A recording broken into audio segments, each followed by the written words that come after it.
Imagine waking up to find that your entire world has disappeared beneath water. No roads, no fields, no horizon, just an endless inland sea stretching beyond sight. In 1931, China experienced the deadliest flood disaster in human history. Entire cities vanished. Millions were trapped, and for countless families, rescue never came. This is the forgotten catastrophe that drowned a nation.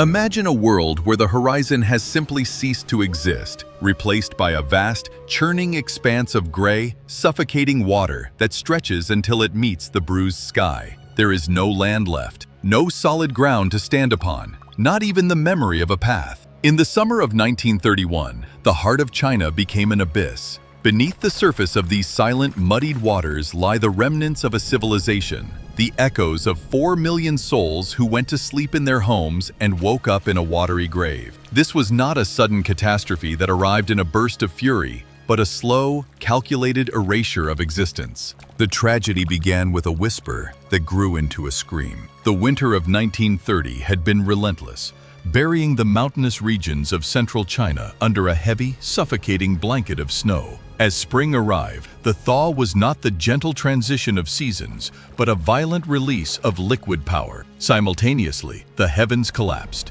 Strange atmospheric shifts brought 7 consecutive cyclones into central China, dumping rain with such ferocity that the earth itself became saturated, unable to drink another drop. The soil turned to sludge, the rivers began to pulse like bloated veins, and the ancient stone dikes, those silent sentinels that had held back the fury of the Yangtze and Huai rivers for centuries, began to fail. In the city of Wuhan, the water level began to climb, day after agonizing day. It did not surge, it crept. It was a patient predator. People watched from their windows as the streets turned into canals and then into deep, swirling rivers. The sound of the city stopped. The bustling markets, the shouting merchants, the clatter of carts, all replaced by the constant, low-frequency hum of rushing water. This was the sound of the world ending by inches.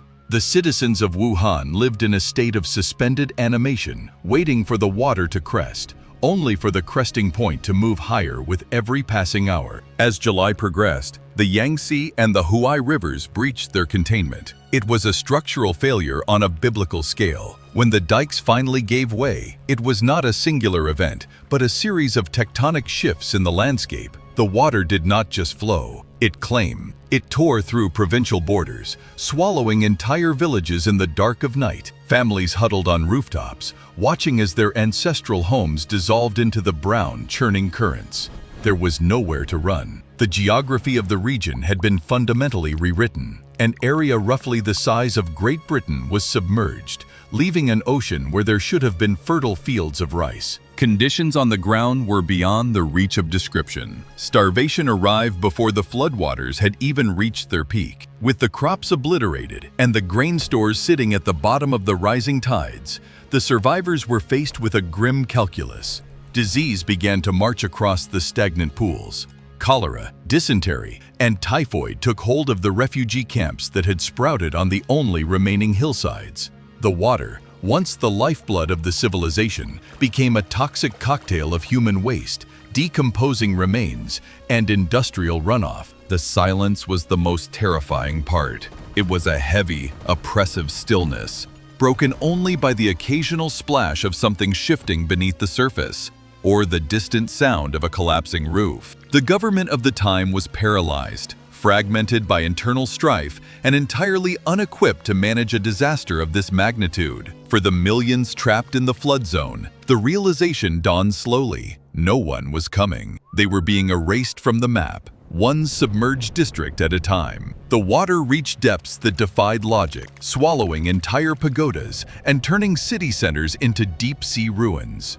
It is estimated that at the height of the catastrophe, the water occupied an area larger than the state of New York, effectively isolating millions of people in a floating, dying wasteland. The loss of life was not just a statistic, it was the total erasure of a social fabric. Entire genealogies were wiped out, their records dissolved in the silt. The infrastructure of ancient China, The bridges, the temples, the irrigation systems that had defined the culture for a millennium was shattered. The authorities struggled to comprehend the geography of the disaster. Maps were rendered useless as the natural boundaries of the rivers vanished, merged into a single inland sea. The refugees who managed to secure high ground found themselves on islands of mud, surrounded by the remnants of their former lives floating by in the dark. There were no rescue boats, no coordinated effort to address the vacuum left by the displaced millions.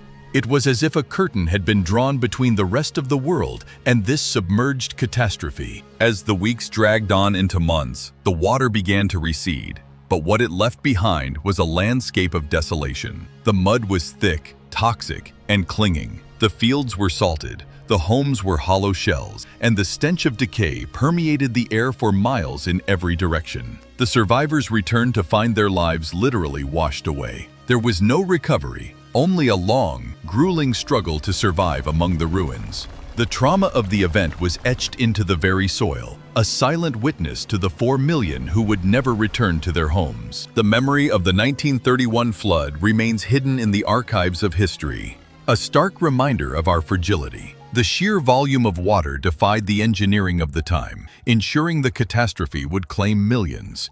It was a moment where the world stood still, watching as a vast portion of a nation was taken by the water, never to be fully restored. There are no monuments to the 4 million who vanished. There is only the silence of the deep, dark waters that claimed a territory the size of a nation. The sky still hides secrets, and this is just the beginning. Subscribe to Fact Harbor for more mysteries.